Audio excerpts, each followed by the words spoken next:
This is one of the most disgusting things I've ever heard from someone in power.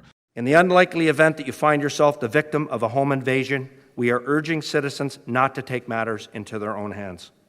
While we don't want homeowners to feel powerless,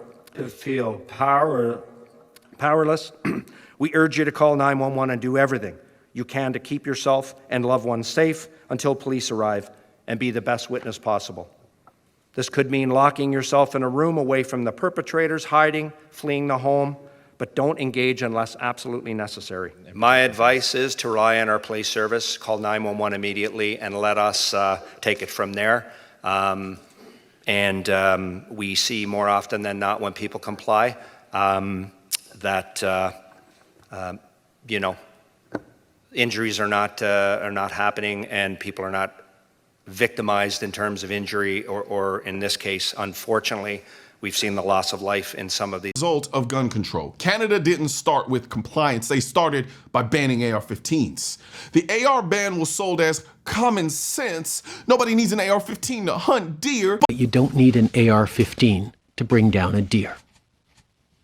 So, effective immediately, it is no longer permitted to buy, sell, transport, import, or use military-grade assault weapons in this country. Then they froze handguns. From today forward, it is no longer legal to buy, sell, or transfer a handgun in Canada. And after all the bans, this is what Canada looks like today. Families powerless in their own homes, parents shoving kids in a closet, seniors begging for mercy in their living rooms. Criminals know the citizens are unarmed, so they walk in without fear. This isn't safety, it's helplessness dressed up as policy.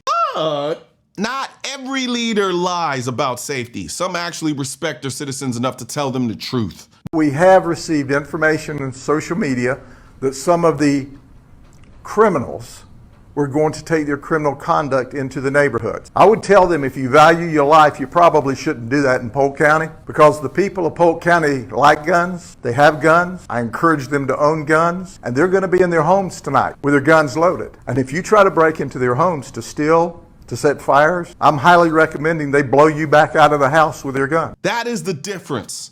One government says comply, hide, be a victim. The other says defend yourself, protect your family. And that's the cautionary tale. When you surrender your rights, you don't just lose your guns, you lose your dignity, and you lose the respect of your government.